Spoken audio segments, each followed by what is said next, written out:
Hello guys, good morning to all of you and welcome back.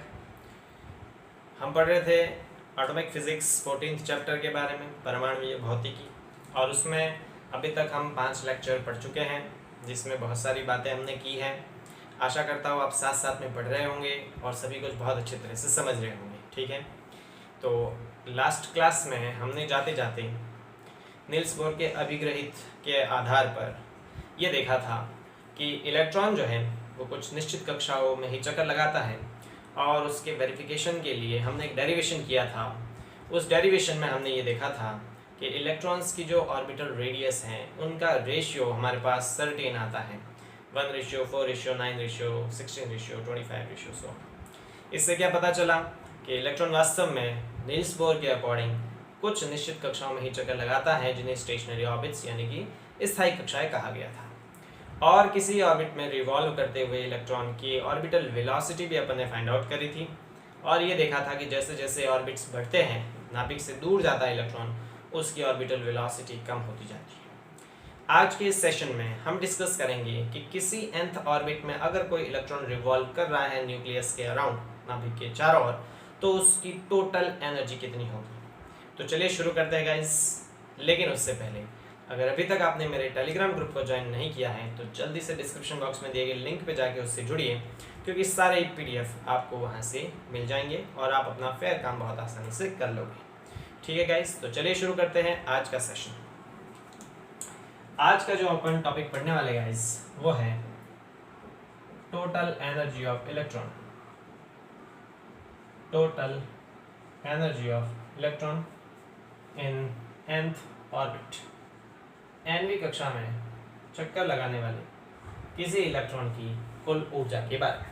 अक्सर RBSC exams में ये question पूछ लिया जाता है, तो ये एग्जाम पॉइंट ऑफ व्यू से भी इम्पोर्टेंट हो जाता है। ठीक है, चलिए हमने क्या पढ़ा। न्यूक्लियर बेस्ड मॉडल जो ये कहता है कि परमाणु में नाभिक एक ऐसा स्थान है जहाँ पर उसका समस्त धनावेश और द्रव्यमान केंद्रित माना जाता है, और उसके चारों ओर नील्स बोर के अकॉर्डिंग इलेक्ट्रॉन स्थायी कक्षाओं में चक्कर लगाते हैं, जिनकी कक्षाएं वृत्ताकार होती हैं। नील्स बोर के अकॉर्डिंग हम बात कर रहे हैं, तो उसी के बारे में चर्चा करेंगे। ठीक है, तो इसके चारों ओर वृत्ताकार कक्षा में मान लेते हैं कि कोई इलेक्ट्रॉन रिवॉल्व कर रहा है। ठीक है, अब मैंने बताया कि इस नाभिक में प्रोटॉन्स की जो संख्या होती है उसे Z से रिप्रेजेंट करते हैं, तो ये Z आ जाएगा, और किसी एक प्रोटॉन पर आवेश इलेक्ट्रॉन के आवेश के बराबर, तो यहाँ पर टोटल आवेश क्या आ जाएगा Z × E, और यहाँ पे ये इलेक्ट्रॉन पे ऋण आवेश है। ठीक है, अब इन मान लेते हैं ये इलेक्ट्रॉन जो रिवॉल्व कर रहा है वो R त्रिज्या की कक्षा में है।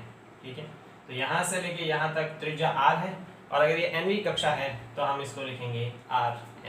क्लियर, तो हम डिस्कस कर लेते हैं कि अगर कोई इलेक्ट्रॉन रिवॉल्व कर रहा है सो इसमें टोटल कितनी एनर्जी होगी। तो देखिएगा, अगर इलेक्ट्रॉन रिवॉल्व कर रहा है मतलब ये मोशन में है, और जब भी कोई पार्टिकल मोशन में होता है तो उसमें गतिज ऊर्जा होती है यानी कि काइनेटिक एनर्जी। तो एक तो इलेक्ट्रॉन में काइनेटिक एनर्जी होगी, दूसरा हमने हमारे पिछले लेक्चर्स में ये डिस्कस किया था कि जब दो चार्ज्ड पार्टिकल एक दूसरे के पास होते हैं तो उस सिस्टम में कुछ एनर्जी होती है जिसे हमने कहा था विद्युत स्थितिज ऊर्जा, यानी कि इलेक्ट्रिकल पोटेंशियल एनर्जी। यहाँ पे हम क्या देखते हैं कि जो नाभिक हैं वो धनावेशित हैं, इलेक्ट्रॉन ऋणावेशित हैं, मतलब ये दोनों आवेशित हैं, और आवेश एक दूसरे के पास स्थित होने पर उनमें विद्युत स्थितिज ऊर्जा होती है, मतलब इलेक्ट्रॉन में मोशन के कारण गतिज ऊर्जा होगी, और साथ ही इन दोनों आवेशित पार्टिकल्स, आवेशित कणों के एक दूसरे के पास होने के कारण इस सिस्टम में पोटेंशियल एनर्जी भी होगी।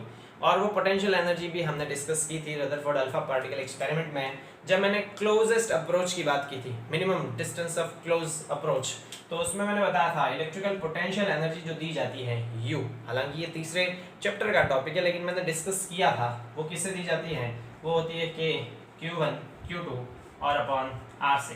ये इलेक्ट्रिकल पोटेंशियल एनर्जी होती है अगर किसी सिस्टम में दो चार्ज हो Q1 और Q2 जो एक दूसरे से R डिस्टेंस पे हो, तो सिस्टम की टोटल इलेक्ट्रिकल पोटेंशियल एनर्जी, विद्युत स्थितिज ऊर्जा को इस फॉर्मूले से दिया जाता है, और इसका हालांकि मैं इसी चैप्टर में आपको बता चुका हूँ, फिर भी जबकि ये इस चैप्टर का टॉपिक नहीं है।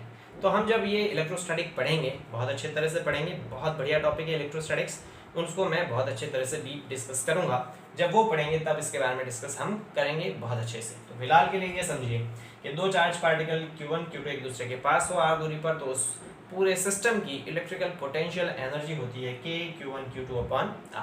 तो इसका मतलब कि nth ऑर्बिट में रिवॉल्व करते हुए किसी इलेक्ट्रॉन में दो तरह की एनर्जी होगी, काइनेटिक एनर्जी और इलेक्ट्रिकल पोटेंशियल एनर्जी, यानी गतिज ऊर्जा और विद्युत चुंबकीय विद्युत स्थितिज ऊर्जा। तो हम क्या बात कर लेते हैं कि टोटल एनर्जी जो आएगी ई एन, टोटल एनर्जी किसी nth ऑर्बिट में टोटल एनर्जी जो आएगी वो काइनेटिक एनर्जी और प्लस पोटेंशियल एनर्जी के सम के इक्वल आएगी। So let us say equation first, total energy is equal to kinetic energy plus potential energy. यहाँ पर हम अलग अलग की बात कर लेते हैं। Now we discuss about the kinetic energy. What is kinetic energy? किसी भी चार्ज पार्टिकल या किसी भी पार्टिकल की काइनेटिक एनर्जी होती है हाफ ऑफ mv²। और अगर ये nth ऑर्बिट में रिवॉल्व कर रहा है इलेक्ट्रॉन तो v की जगह अपन vn लिखेंगे, मतलब nth ऑर्बिट में इसकी वेलोसिटी यहाँ लिख देता हूँ। तो kinetic energy is equal to क्या आ जाएगा, इस काइनेटिक एनर्जी को मैं k ही लिख देता हूँ, ठीक है, फॉर इजीनेस। तो मैं इसको k लिख देता हूँ, k इज इक्वल टू यहाँ पे चलो ये आ जाएगा हाफ ऑफ mv²। इस काइनेटिक एनर्जी की ये मेरे पास इक्वेशन को दे देता हूँ मैं, इक्वेशन नंबर सेकंड। अब हमने बोर अभिग्रहित पढ़े हैं, पहला और दूसरा। पहला अभिग्रहित ये कहता है कि इलेक्ट्रॉन स्थायी कक्षाओं में चक्कर लगाता है और चक्कर लगाने के लिए पर्याप्त अभिकेंद्रीय बल कूलम्ब बल से प्राप्त होता है। मतलब हम क्या जानते हैं, वी नो दैट अभिकेंद्रीय बल क्या होता है, mv² अपॉन r। वो कूलम्ब आकर्षण बल से प्राप्त होता है। कूलम्ब का आकर्षण बल क्या था, वो था kZe² अपॉन r²। इस चैप्टर में हम इसका बहुत बार यूज कर चुके हैं। nth ऑर्बिट की बात करें तो यहाँ n और यहाँ भी n, तो ये r से ये वन टाइम r कैंसिल हो जाएगा। यहाँ mv² की वैल्यू क्या आ जाएगा, kZe² और अपॉन r। ये मेरे पास किसकी वैल्यू आ जाएगी, mv² की वैल्यू आ जाएगी, ठीक है। तो इस इक्वेशन में देखिए यहाँ जो mv² दिख रहा है उसकी जगह ये पुट किया जा सकता है। तो इक्वेशन 3 से किस में पुट कर देते हैं, 2 में। So equation 3 into equation second, तो मेरे पास क्या वैल्यू आ जाएगी गाइस, मेरे पास वैल्यू आ जाएगी kinetic energy K, kinetic energy, अच्छा ये K और ये K मिस कंफ्यूज ना हो इसलिए मैं इसको वापस काइनेटिक एनर्जी K E ही लिख देता हूँ, ठीक है, ताकि आप दोनों में डिफरेंस कर सको कि ये काइनेटिक एनर्जी है और ये कांस्टेंट K है, ठीक है। तो यहाँ पर आ जाएगा हाफ ऑफ mv² की जगह ये पूरा आ जाएगा, तो ये आ जाएगा पूरा kZe² और अपॉन rn से इक्वेशन नंबर 4। ये मेरे पास काइनेटिक एनर्जी आ गई गाइस, ठीक है, इलेक्ट्रॉन की। अब दूसरी कौन सी एनर्जी बच जाती है, electrical potential energy. So again electrical potential energy हमें पता है क्या होती है, U इज इक्वल टू इस फॉर्मूले से दी जाती है K Q1 Q2 upon R। यहाँ Q1 की जगह मेरे पास क्या है, Q1 की जगह देखिए, Q1 की जगह है Ze और Q2 की जगह क्या है गाइस, Q2 की जगह माइनस E है, ठीक है, क्योंकि ये ऋणावेश है। तो इस स्थिति में U इज इक्वल टू आ जाएगा, क्या लिखेंगे, K, Q1 की जगह तो क्या आ जाएगा Ze और Q2 की जगह इलेक्ट्रॉन पे कौन सा आवेश है, माइनस E और अपॉन Rn, क्योंकि ये nth ऑर्बिट में रिवॉल्व कर रहा है। तो यहाँ से potential energy U is equal to minus kZe into E² और अपॉन में क्या आ जाएगा Rn से इक्वेशन नंबर 5। तो ये इलेक्ट्रिकल पोटेंशियल एनर्जी आ गई, ये मेरे पास काइनेटिक एनर्जी। इक्वेशन 4 और 5 से वैल्यू किस में पुट कर देते हैं, इक्वेशन फर्स्ट में। So equation 4 and equation and 5th से हम वैल्यू किस में पुट अप कर देते हैं, इक्वेशन फर्स्ट में, ठीक है। इसके नीचे लिखो तो आपको दिखेगा, ठीक है। एक स्टेप अपन लिख सकते हैं, लिख देते हैं total energy En is equal to क्या आ जाएगा, क्या देखिए काइनेटिक एनर्जी की जगह तो ये वाली वैल्यू आ जाएगी इक्वेशन 4 में, क्या आ जाएगा, ये आ जाएगा kZe² और अपॉन क्या है 2Rn और पोटेंशियल एनर्जी की जगह आ जाएगा माइनस का kZe² और अपॉन Rn। अब देखिए इन दोनों में जो कॉमन दिख रहा है वो कॉमन ले लेते हैं यहाँ पे, तो मेरे पास क्या बच जाएगा, ये आ जाएगा total energy En is equal to दोनों में से कॉमन, ये आ जाएगा kZe² और नीचे Rn कॉमन, यहाँ बचेगा 1/2, यहाँ माइनस का 1, सो 1/2 और माइनस का 1। हाफ में से अगर 1 गया तो इसका मतलब माइनस हाफ बचेगा, तो टोटल जो एनर्जी आएगी वो मेरे पास आ जाएगी kZe² और अपॉन 2Rn, और वो भी किसका, माइनस का, क्योंकि देखिए हाफ में से 1 गया तो माइनस का हाफ बचेगा, तो मैंने इसको डायरेक्ट इस प्रकार से लिख लिया। ओके, हमें पता है कि k की क्या वैल्यू होती है, मैं आपको k की वैल्यू भी बता चुका हूँ। k की जो वैल्यू होती है वो होती है 1/4 पाई एप्सिलॉन नॉट। ठीक, तो k की जगह अपन ये वैल्यू पुट कर देंगे तो मेरे पास टोटल एनर्जी आ जाएगी En is equal to minus k की जगह 1 यानी पहले Z² लिख लेते हैं और इस k की जगह अपन पुट कर लेंगे 4 पाई एप्सिलॉन नॉट इंटू 2 ठीक है। यहाँ से मेरे पास आ जाएगा En is equal to minus Z² upon 4 into 2 becomes 8 pi epsilon naught और इंटू Rn। क्लियर। यहाँ देखिए हमको पता है Rn क्या है, Rn है nth ऑर्बिट की रेडियस और हम इसका डेरिवेशन अलग से कर चुके हैं, मैंने यूनिवर्सल फार्मूला बताया था। तो हम यहाँ से Rn की जगह यूनिवर्सल फार्मूला क्या बताया था मैंने, यूनिवर्सल फार्मूला था epsilon naught n² upon pi m z e²। ये मैंने यूनिवर्सल फार्मूला आपने डिराइव किया था, तो इसकी जगह ये वैल्यू पुट अप कर देते हैं। Total energy is equal to आ जाएगा minus Z e² upon 8 pi epsilon naught और इस पूरे की जगह ये आ जाएगा epsilon naught n² h² upon pi m z e²। Clear है गाइस। तो अब देखिए फाइनल इक्वेशन क्या बनेगी, ये पाई से ये पाई कैंसिल हो जाएगा, ये m z² ऊपर जाएगा तो क्या बन जाएगा En is equal to minus का m z इंटू z का square e² e to the power 4 upon 8 क्या बचेगा epsilon naught into epsilon naught square n² h²।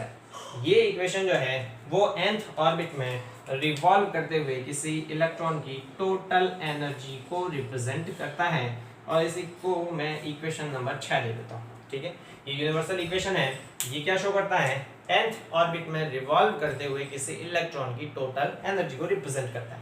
अब इसमें भी अपन वैल्यू पुट अप कर देते हैं किस प्रकार से, अगर हाइड्रोजन की बात करें तो हाइड्रोजन के लिए Z की वैल्यू क्या आ जाएगी, हाइड्रोजन के लिए Z की वैल्यू होती है 1।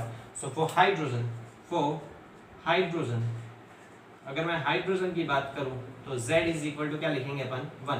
तो मेरे पास हाइड्रोजन के लिए nth ऑर्बिट में रिवॉल्व करते हुए किसी इलेक्ट्रॉन की टोटल एनर्जी आ जाएगी minus m e to the power 4 upon 8 epsilon naught square h² n²। ये हाइड्रोजन के लिए आ जाएगा। अच्छा, अब अगर अपन पहली कक्षा में रिवॉल्व करते हुए किसी इलेक्ट्रॉन की टोटल एनर्जी निकालें, मैं बता चुका हूँ पहली कक्षा से मेरा मतलब है नाभिक के सबसे पास वाली कक्षा, है ना। फिर दूसरी कक्षा का मतलब है उससे थोड़ी दूर, तीसरी कक्षा का मतलब उससे और ज्यादा दूर। तो अगर नाभिक के सबसे पास वाली कक्षा में रिवॉल्व करते हुए किसी इलेक्ट्रॉन की टोटल एनर्जी निकाले तो यहाँ n की जगह कितना पुट करेंगे अपन 1। ठीक है, सो इन दैट केस उसकी भी अपन डिस्कशन कर लेते हैं। यहाँ पे फॉर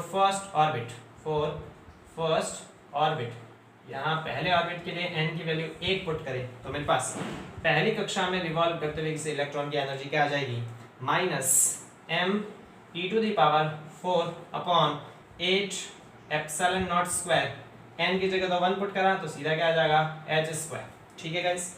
अब यहाँ पे देखिए m जो है वो है मास ऑफ इलेक्ट्रॉन, कांस्टेंट होता है। e जो है वो है चार्ज ऑफ इलेक्ट्रॉन, कांस्टेंट।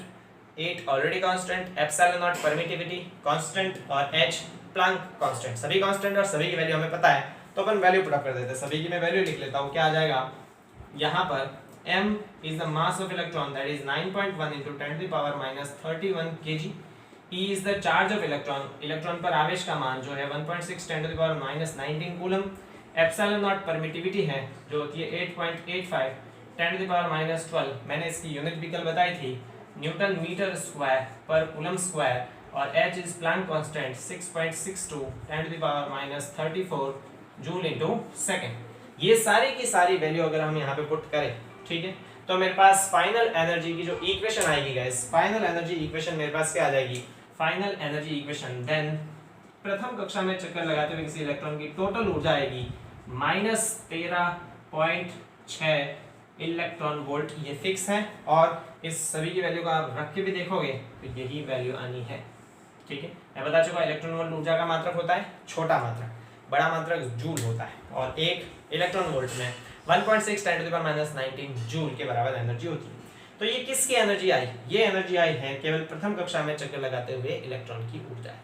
अब देखिए इस इक्वेशन को अगर देखिए यूनिवर्सल इक्वेशन को यहाँ से देखिए या फिर अपन इसकी बात करें ओनली, ठीक है, अगर इसकी बात करें तो हम यहाँ पर m e to the power 4 8 epsilon naught square H square. इस पूरे को मैं अगर वापस व्यवस्थित तौर पे लिखूं तो कैसे लिखेंगे, पहले आप इस सभी को आराम से देख लीजिए और समझ लीजिए। ठीक है गाइस, चलिए। तो ये हमने बात करी है अभी तक केवल प्रथम कक्षा में चक्कर लगाते हुए किसी इलेक्ट्रॉन की कुल ऊर्जा के बारे में। हम यूनिवर्सल फॉर्मूला बनाते हैं आपके अलग अलग कक्षा में चक्कर लगाते हुए इलेक्ट्रॉन की एनर्जी किस प्रकार से होगी। चलिए उसके बारे में हम डिस्कस कर लेते हैं। इसको बहुत आराम से व्यवस्थित तरीके से एक बार समझ लीजिए, फिर मैं इसको रफ कर दूंगा गाइस। ओके, चलिए इसको रफ कर देते हैं। आई होप आपको ये समझ में आ गया होगा। देखिए आपको फिर भी कोई भी क्वेश्चन, क्वेरी, डाउट, प्रॉब्लम हो तो आप मुझे डायरेक्टली मेल कर सकते हैं या फिर मेरे टेलीग्राम ग्रुप पे पूछ सकते हैं। टेलीग्राम ग्रुप का लिंक डिस्क्रिप्शन बॉक्स में दे रखा है। नहीं ज्वाइन किया है then go and just join it. Alright, चलिए इसको अपन रफ कर देते हैं। हमने बात करी ये प्रथम कक्षा में चक्कर लगाते हुए इलेक्ट्रॉन की ऊर्जा है। ठीक है, अब इस इक्वेशन को मैं वापस क्या लिख सकता हूँ, हाइड्रोजन परमाणु के लिए nth ऑर्बिट में रिवॉल्व करते हुए किसी इलेक्ट्रॉन की टोटल एनर्जी आएगी -m(e⁴ upon 8 epsilon not h square को अलग और इंटू 1/n स्क्वायर को अलग। तो ये वाली तो क्या हो, ये वाली जो इक्वेशन है गाइस, ये वाली इक्वेशन ये है और इसको सॉल्व करने पर मेरे पास ये आया। मतलब इस पूरे की जगह अपन ये पुट कर सकते हैं तो मेरे पास क्या आ जाएगा, हाइड्रोजन परमाणु में nth ऑर्बिट में रिवॉल्व करते हुए किसी इलेक्ट्रॉन की एनर्जी आएगी इस पूरे की जगह -13.6 इलेक्ट्रॉन वोल्ट, -13.6 इलेक्ट्रॉन वोल्ट और अपॉन में क्या आ जाएगा n स्क्वायर। यानी कि ये यूनिवर्सल फॉर्मूला बताता है हाइड्रोजन परमाणु में किसी nth ऑर्बिट में रिवॉल्व करते हुए इलेक्ट्रॉन की टोटल एनर्जी को। अब इसमें अपन पुट कर सकते हैं अलग अलग वैल्यू और अलग अलग ऑर्बिट की एनर्जी फाइंड आउट कर सकते हैं। ठीक है, ये अपन बोर मॉडल के अकॉर्डिंग डिस्कस कर रहे हैं सब कुछ। तो देखिए for first orbit for n is equal to 1, यानी कि पहली ऑर्बिट प्रथम कक्षा की बात कर रहे हैं अपन। किसकी बात कर रहे हैं, प्रथम कक्षा। तो इस स्थिति में मैं इसको रफ कर देता हूँ ये वाला मामला भी। ठीक है, चलिए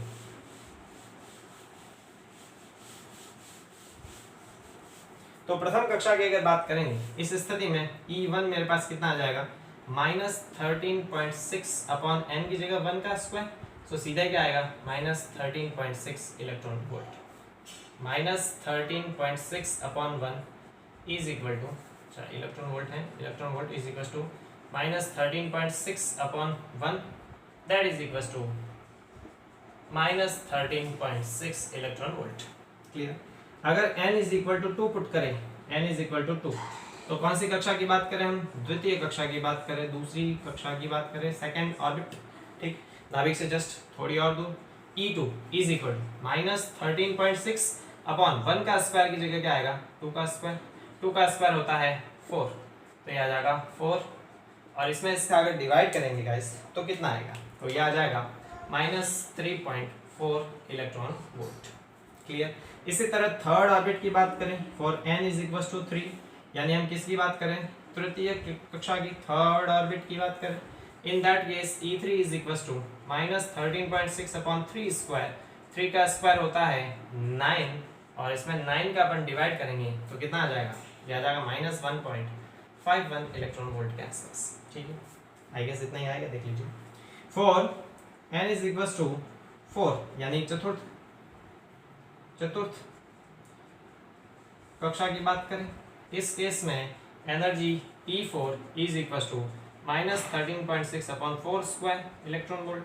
4 का स्क्वायर कितना आ जाएगा 16, 16 में इसका डिवाइड करेंगे तो ये आ जाएगा -0.81 समथिंग इलेक्ट्रॉन वोल्ट। ठीक है, तो हम क्या देखते हैं, इस प्रकार अलग अलग कक्षा की ऊर्जा जो है वो बढ़ रही है ना। देखिए ये बढ़ रही है, घट नहीं रही है। ये -13.6 छोटी है और माइनस में अगर कोई घट रहा है तो इसका मतलब बढ़ रहा है। -13.6 सबसे कम ऊर्जा है, फिर ऊर्जा बढ़ रही है, फिर ऊर्जा बढ़ रही है, फिर ऊर्जा बढ़ रही है। मतलब क्या है, इसका मतलब ये है कि इलेक्ट्रॉन जैसे जैसे ऑर्बिट इलेक्ट्रॉन की बढ़ती है, मतलब जैसे जैसे वो नाभिक से दूर जाता है तो उसकी ऊर्जा बढ़ती है। ऑब्वियस सी बात है, कम ऊर्जा होगी तभी तो वो नाभिक से पास सटा हुआ रहेगा। जैसे जैसे उसकी ऊर्जा बढ़ती जाएगी वो नाभिक से दूर होता हुआ जाएगा। और इम्पॉर्टेंट यहाँ पे मैं आपको फैक्ट बता देता हूँ, समझिएगा। देखिए एनर्जी की 3 वैल्यू पॉसिबल हो सकती है। किसी सिस्टम में किसी पार्टिकल की एनर्जी की 3 वैल्यू पॉसिबल हो सकती है। और मैंने 11th क्लास में भी ये डिस्कस किया था जब मैंने ग्रेविटेशन पढ़ाया था आपको, है ना। 3 एनर्जी किस प्रकार से, या तो प्लस या माइनस या फिर 0। टोटल एनर्जी की बात कर रहा हूँ मैं। देखिए एनर्जी माइनस का क्या मतलब होता है? पहली बात, अगर कुल ऊर्जा किसी पार्टिकल की माइनस है, इसका मतलब वो पार्टिकल किसी सिस्टम से जुड़ा हुआ है। यहाँ पर देखिए इलेक्ट्रॉन की ऊर्जा यहाँ पर भी माइनस माइनस माइनस, सभी में इलेक्ट्रॉन की कुल ऊर्जा माइनस है, इसका मतलब इलेक्ट्रॉन नाभिक से बंधा हुआ है ना, ये उससे जुड़ा हुआ है। तो माइनस का मतलब है कोई पार्टिकल किसी सिस्टम से जुड़ा हुआ है। अगर इलेक्ट्रॉन की ऊर्जा या किसी भी पार्टिकल की ऊर्जा जीरो है, इसका क्या मतलब है कि वो किसी भी सिस्टम से जुड़ा हुआ नहीं, मतलब वो फ्री है, सिस्टम से फ्री। और अगर पॉजिटिव है किसी पार्टिकल की ऊर्जा, इसका मतलब वो किसी सिस्टम से जुड़ा हुआ नहीं है और रेस्ट में भी नहीं है, वो मूव कर रहा है। ठीक है, तो यहाँ पे एनर्जी नेगेटिव का मतलब कोई पार्टिकल किसी सिस्टम से जुड़ा हुआ है, एनर्जी जीरो का मतलब वो सिस्टम से जुड़ा हुआ नहीं है लेकिन मूव भी नहीं कर रहा है, और एनर्जी पॉजिटिव का मतलब है वो सिस्टम से जुड़ा हुआ भी नहीं है लेकिन मूव भी कर रहा है। क्लियर? तो यहाँ देखिए इंपॉर्टेंट फैक्ट मैं आपको बताऊँ, अगर ऊर्जा जीरो हो जाए, किसी इलेक्ट्रॉन की टोटल ऊर्जा क्या हो जाए? जीरो, क्योंकि यहाँ ऋणात्मक है मतलब वो नाभिक से जुड़ा हुआ है। अगर ऊर्जा जीरो हो जाए मतलब वो नाभिक से जुड़ा हुआ नहीं होगा और मुक्त हो जाएगा, है ना, मतलब वो उस परमाणु से बाहर आ जाएगा। समझ रहे हो मेरी बात? वो मुक्त हो जाएगा। तो ऊर्जा जीरो कब होगी? यहाँ से अगर इस इक्वेशन को देखें, टोटल एनर्जी की इक्वेशन को अगर हम देखें तो ऊर्जा जीरो कब होगी? ये क्वांटिटी जीरो होने के लिए नीचे वाली क्वांटिटी इन्फिनिटी होनी पड़ेगी। समझ रहे हो मेरी बात? तो ऊर्जा जीरो, या फिर अपन यही बात कर लेते हैं, समझिए ये तो अपने अलग अलग कक्षा की ऊर्जा थी कि इस तरह से बहुत सारी कक्षाओं की ऊर्जा पॉसिबल हो सकती है। ठीक है, अब अपन बात कर लेते हैं कि ऊर्जा जीरो कब या फिर इलेक्ट्रॉन फ्री कब। तो इस इक्वेशन को अगर हम ध्यान से देखें, energy, total energy En is given by -13.6 electron volt upon n square. Clear? That means n square becomes -13.6 electron volt upon total energy. Alright, मैंने बताया कि इलेक्ट्रॉन की ऊर्जा जीरो कब होगी? इलेक्ट्रॉन की ऊर्जा जीरो का मतलब है वो नाभिक से फ्री हो जाएगा, परमाणु से फ्री हो जाएगा, मुक्त हो जाएगा, बंधा हुआ नहीं रहेगा। यानी कि अगर उसकी ऊर्जा जीरो हो इस केस में, है ना, if En is equal to zero, मतलब अगर ऊर्जा जीरो हो इलेक्ट्रॉन की, मतलब वो नाभिक से क्या आ जाएगा? बाहर। मतलब वो कौन सी कक्षा में होगा? तो देखिए En की जगह अगर जीरो पुट करें, in that case n square is equal to -13.6 electron volt upon zero. और किसी के नीचे भी अगर जीरो हो, इसका मतलब उसका मान आएगा अनंत। कितना आएगा गाइस? अनंत। मतलब उसकी कौन सी कक्षा होगी? वो अनंतवीं कक्षा होगी, है ना। यानी इलेक्ट्रॉन की ऊर्जा अगर जीरो हो किसी परमाणु में, मतलब वो किसी कक्षा में रोटेट नहीं करेगा, वो अनंतवीं कक्षा में रोटेट करेगा। अनंत का मतलब नाभिक से बहुत ज्यादा दूर, और नाभिक से बहुत ज्यादा दूर का मतलब वो परमाणु को छोड़ के बाहर आ चुका है। ठीक है, यानी अगर इलेक्ट्रॉन की ऊर्जा जीरो है मतलब वो इलेक्ट्रॉन परमाणु से बाहर आ चुका है, वो अनंतवीं कक्षा में है। अनंतवीं का मतलब वो नाभिक से बहुत ज्यादा दूर है और नाभिक उस पर आकर्षण बल नहीं लगा सकता, वो उसको बांधे नहीं रख सकता, वो इलेक्ट्रॉन वहां से मुक्त हो चुका है। ठीक है, ये बात अपन यहाँ डिस्कस करें। तो यहाँ पर हमने मोटे मोटे तौर पे क्या बात करी? इलेक्ट्रॉन की रिवॉल्यूशन के ड्यूरेशन में टोटल एनर्जी क्या होती है। और हम ये देखते हैं कि जैसे जैसे इलेक्ट्रॉन हायर ऑर्बिट्स में जाता है, ऊपरी कक्षाओं में जाता है, वैसे वैसे उसकी ऊर्जा क्या होती जाती है? बढ़ती जाती है। -13.6 सबसे कम है, फिर बढ़ी, जैसे जैसे जाएगा वैसे बढ़ेगा। और जब वो सबसे ज़्यादा परमाणु से बाहर ही चला जाएगा, मुक्त हो जाएगा, उस स्थिति में मतलब वो अनंत दूरी पर होगा, तब उसकी ऊर्जा कितनी हो जाएगी? जीरो हो जाएगी। ठीक है, तो इस बेसिस पे हम अगर कक्षाओं को बनाएं तो किस प्रकार से हम कक्षाओं को बना सकते हैं, उसके बारे में हम चर्चा कर लेते हैं। इसको आराम से आप एक बार देख लीजिए और समझ लीजिए। चलिए, तो आई होप आपको ये कंप्लीटली समझ में आ गया होगा। अब हम इसी के आधार पर कक्षाओं के बारे में डिस्कस कर लेते हैं कि ऑर्बिट्स किस प्रकार से हो सकते हैं। ठीक है, तो इस पूरे को भी गाइस मैं रफ कर देता हूँ। चलिए, याद रखिए ये वैल्यू -13.6, -3.4, 1.51 एंड 0.81, ये 0.84 के आसपास आएगा आई गेस, है ना, इतने कुछ आएगा। चलिए, तो अब हम क्या डिस्कस कर लेते हैं, ये इसी का टॉपिक है। हम डिस्कस कर लेते हैं orbital energy of orbits, energy of orbits of hydrogen atom. हम केवल हाइड्रोजन एटम की ही बात कर रहे हैं क्योंकि ये बोर मॉडल हाइड्रोजन या हाइड्रोजन जैसे आयनों के लिए ही वैलिड है। तो हमने ऊर्जा जो देखी, ऊर्जा किस प्रकार की है, हम एनर्जी स्टेट्स को अगर बनाएं तो किस प्रकार से बना सकते हैं, समझिए। दो तरह के डायग्राम मैं आपको बता देता हूँ। पहले मान लेते हैं ये है हमारे पास नाभिक, जिसमें समस्त धनावेश और द्रव्यमान केंद्रित माना जाता है। ठीक है, इसके सबसे पास वाली कक्षा जो होती है उसकी ऊर्जा थी -13.6 इलेक्ट्रॉन वोल्ट। तो इसके सबसे पास वाली ऊर्जा है, सबसे पास वाली जो कक्षा है उसकी ऊर्जा है -13.6 इलेक्ट्रॉन वोल्ट। फिर उसके दूर वाली जो कक्षा है उसकी ऊर्जा है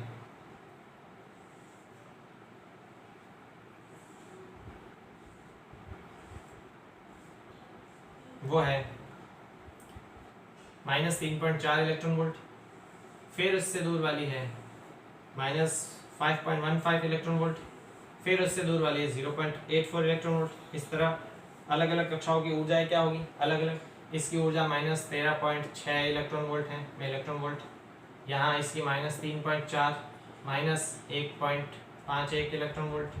फिर -0.84 इलेक्ट्रॉन वोल्ट। इस तरह से ऊर्जा जो है वो जैसे जैसे नाभिक से कक्षा ऊपर बढ़ते हैं वैसे वैसे इन ऑर्बिट्स की ऊर्जा बढ़ती जाती है। मतलब इसमें अगर इलेक्ट्रॉन रिवॉल्व करेगा तो उसकी ऊर्जा भी ज़्यादा होगी।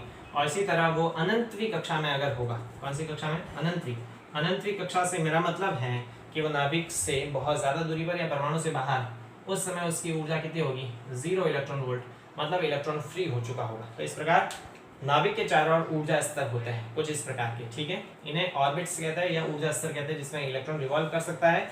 किसके अकॉर्डिंग, बोर मॉडल के अकॉर्डिंग इसमें इलेक्ट्रॉन क्या कर सकता है, रिवॉल्व कर सकता है, ठीक है।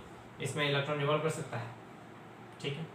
आप समझिए मेरी बात, हम जो डिस्कस कर रहे हैं उसको, ये तो हमने इसके बारे में डिस्कस कर लिया। हम अगर एनर्जी स्टेट्स बनाए ग्राफ के तौर पे या लाइंस के रूप में तो किस प्रकार से बनेगा, देखिए उसके बारे में भी डिस्कस कर लेते हैं। चलिए,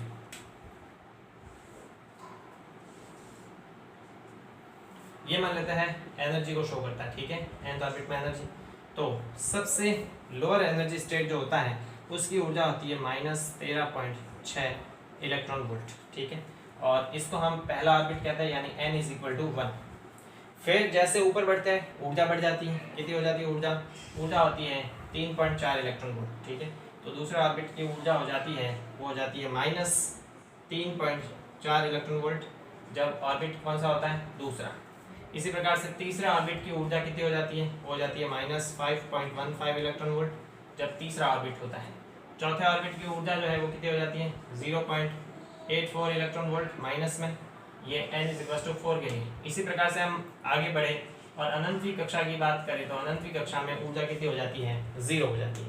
तो ये एनर्जी स्टेट्स है गैस, ठीक है। इलेक्ट्रॉन इन एनर्जी स्टेट्स में से किसी भी एनर्जी स्टेट में चक्कर लगा सकता है। मतलब हाइड्रोजन में एक ही इलेक्ट्रॉन होता है, मैंने इतने सारे इलेक्ट्रॉन बनाए, मतलब ये बहुत सारे इलेक्ट्रॉन नहीं है। इलेक्ट्रॉन या तो इस ऑर्बिट में रिवॉल्व कर सकता है या इसमें कर सकता है, इसमें किसी भी कक्षा में रिवॉल्व कर सकता है। बस केवल उस कक्षा में चक्कर लगाएगा जिसमें उसका कोणीय संवेग h/2 का पूर्ण गुणज होगा। और दूसरी बात, इलेक्ट्रॉन की ऊर्जा और उस कक्षा की ऊर्जा बराबर होनी चाहिए, तो वो उस कक्षा में चक्कर लगाएगा, अन्यथा उस कक्षा में चक्कर नहीं लगाएगा। तो आज के इस सेशन में हमने केवल डिस्कस किया एनर्जी स्टेट्स के बारे में और रिवॉल्व करते हुए किसी इलेक्ट्रॉन की टोटल ऊर्जा के बारे में। इससे आगे वाले वीडियो लेक्चर में हम डिस्कस करेंगे फ्रीक्वेंसी ऑफ रोटेशन और one of the most important topic hydrogen spectrum के बारे में, कि स्पेक्ट्रम बेसिकली बनता कैसे है, कितने प्रकार का होता है, और उसमें हम आगे चर्चा करेंगे। तो मिलते हैं गाइस हमारे अगले वीडियो लेक्चर में। Thank you so much.